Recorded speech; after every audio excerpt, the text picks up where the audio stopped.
the Delco model adoption, rain clouds at cloud, and an NFT marketplace. That's all ahead on this week's Monday Minute.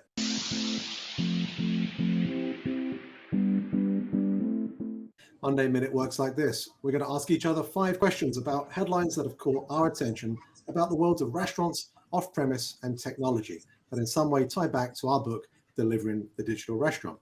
Are you ready? Let's go.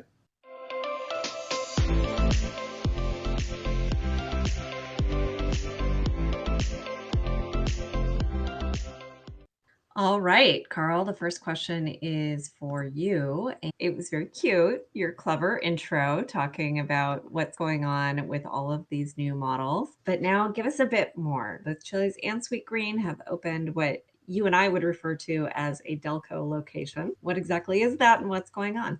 Very interesting question, Meredith. For many, the answer to your question is, well, isn't a Delco like a ghost kitchen? And I guess in a way you could say it is, in the sense that what it's allowing restaurant groups like Chili's and Sweet Greens to be able to do is expand their reach without necessarily having to build out a 5,500 square foot full restaurant. Because a lot of these locations, in fact, the one that they reported was under construction back in August over in Southern Methodist University, is about 1,600 square feet. And so it's enabling folks to be able to get access to Chili's in locations that perhaps before they weren't able to, and be able to go and collect it for pickup, but also have it delivered from that location as well. So in that sense, it's actually addressing a similar benefit to what ghost kitchens are bringing to the industry, but it's doing it under one unit where actually customers can still come and visit those locations. It's not like it's necessarily going to be hidden off behind a factory somewhere. And, you know, I think it makes a lot of sense. And when the likes of Brinker, who we know are very forward thinking in this space, are doing it, I suspect it will be a model that we see proliferate across the industry in the years ahead. Interesting. And so based on your answer, I'm going to guess that Delco stands for delivery carryout. So a focused off-premise location. There you go. And of course, you came up with this term. I'm sure you should be credited with Delco. No, I You've didn't. been talking about Delco for years. So I just quote the smart people over at Yum. I think the first place I heard it was from David Gibbs talking about Pizza Hut. Yeah. There you go, David. That one's for you. All right, second question this week, Meredith. Is it starting to rain at Cloud? Cloud Kitchens announced some layoffs this week, or at least Nancy Luna at Business Insider talked about it. So is this the start of a perhaps downturn in the ghost kitchen market, or perhaps just for Cloud? My goodness, you are just full of the puns today. Hey. You're in a good mood. All right. So yes, so Cloud, according to this article, is laying some folks off. And I thought what was most surprising in this article is they said they were going to get to profitability by next year, which seems hard to believe. But, you know, they have a really big software business. And if they slow down the pace of growth, which is usually what drives software companies into the negative, then maybe that's possible. But we will see if they achieve their objective here. I think it's just a reflection of what's going on in the overall macro environment with financing and funding availability. And they, like many others, are starting to transition their company from a hyper-growth phase into a more sustainable one. As it relates to ghost kitchens generally, does it signal any challenges there? I don't think so. I think it is merely the overall macro environment equally affecting everyone in the space. Okay, so Doordash, they're just adding on features left and right. Now they're getting into reservations. Tell us about that. Yes, this was first revealed by Kristen Hawley, who does a great newsletter called Expedite, if you haven't seen it. It's all about restaurant tech. But DoorDash are getting into, or at least piloting, in-app reservations. Ooh, watch out, OpenTable. Watch out, Yelp. Is DoorDash becoming a competitor in this regard? Now, according to what Restaurant I've talked about, it seems it's been appearing in the app for New York and Chicago consumers, although it's also appeared, I think, to a few folks in LA. So it's being explored across the board. But this isn't DoorDash doing it alone. This is a partnership that they're working on with 7 Rooms. So it seems to be powered by that kind of technology. And again, it makes sense, right?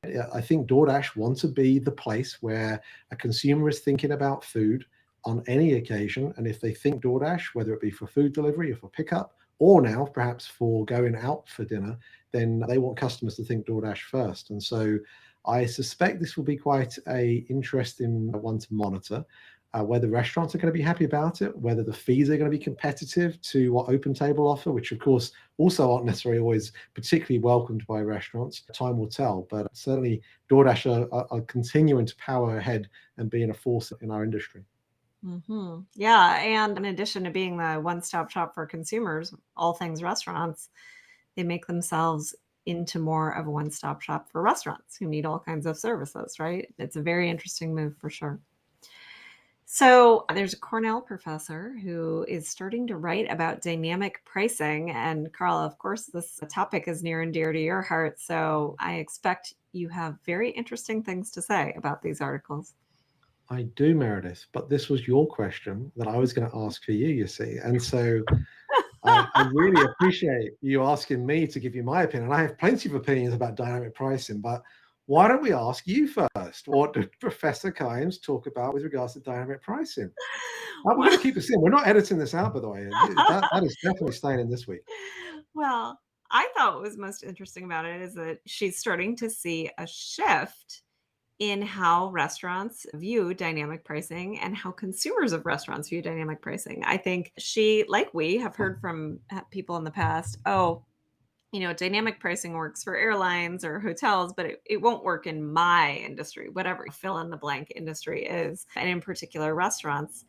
And I've always thought that was a little funny because, first of all, restaurants have been doing dynamic pricing forever in the form of things like LTOs and blue plate specials. They just weren't called dynamic pricing and they didn't go into place digitally. They were a little bit more manual. And then, secondly, the platforms themselves are already using dynamic pricing in the form of manipulating the delivery fee in an effort to move around and smooth out demand. So I always thought it was quite curious that anyone would say it will never work in restaurants because it already is. And it would seem that that is what Sherry is finding, that there's starting to be a change in attitudes as people are realizing an incredibly peaky business needs a way to sort through its demand. And maybe that way is dynamic pricing. We were on the Medallia Sense 360 podcast a few weeks ago, if you recall, and they did a survey about it, and they said 73% of the 2,000 folks that they interviewed actually liked the idea of it. But I think Sherry went into a bit more detail in the sense that it's about giving consumers choice. If consumers really, really want to order from a restaurant that's particularly busy, and they really want that particular dish at that restaurant, then they might be willing to pay an extra 50 cents for it. But similarly, for those customers that perhaps might be a bit more value orientated, maybe there are times of day where they know that they can get that same food item perhaps for a little bit less. And I think the world of dynamic pricing clearly is ramping up. It's been all over our world at Juicer for the last couple of weeks in terms of social media references, which is great. It saves on the PR budget. But it's also great in the sense that there are lots of restaurants asking about it. So I think we're moving away from is it coming to when is it coming and how is it going to come to restaurants? But also the fact that this idea of the consumer acceptance, I think restaurants are realizing that consumers are more likely to accept it perhaps better than some of the initial naysayers. So time will tell. All right, well, now I get you to ask me the question this time, if that's okay, and I'll give you an answer. Just how Yes, this works. We've done this for over a year now. Yeah, I know. This question really is for you, Carl. And you can tell because it's about NFTs and no one wants to hear what I think about NFTs. So an NFT marketplace for restaurants called the NFT Table has shown up. What does that mean? Yes, you keep on asking me these questions. What does this mean when on the world of NFTs? I'm talking at the Global Restaurant Leadership Conference in Dubai before our next episode, and I'll be talking about the elephant in the metaverse. And part of that discussion is going to be about NFTs, Meredith. So unfortunately, you won't be there. You'll be at another conference, knowing you, but I will try and come back with more notes for you.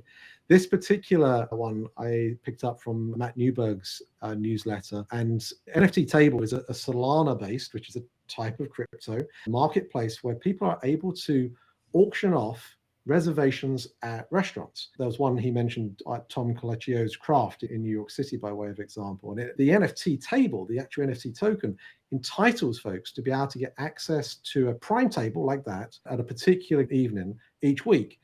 Now, this is a little bit along the same lines as Flyfish and Gary Vee's initiative. The first auction, to give you an idea, was around just over $4,000.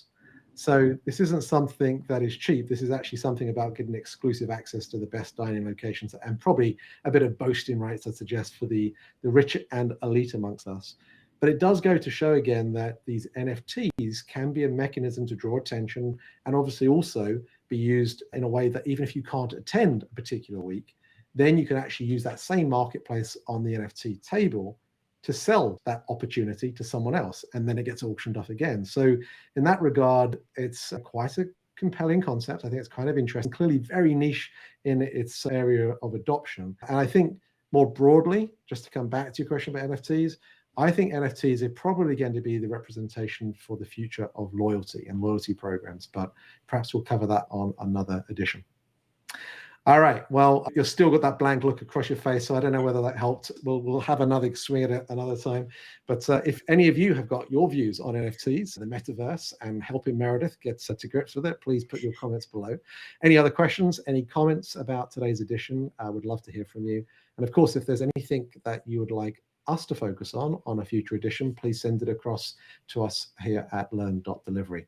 But until next time, thanks for listening and appreciate your time. The Monday Minute is available for you to follow and subscribe wherever you listen to your podcast. Watch us on YouTube and follow us on all our social media Learn.Delivery channels. Thanks for listening.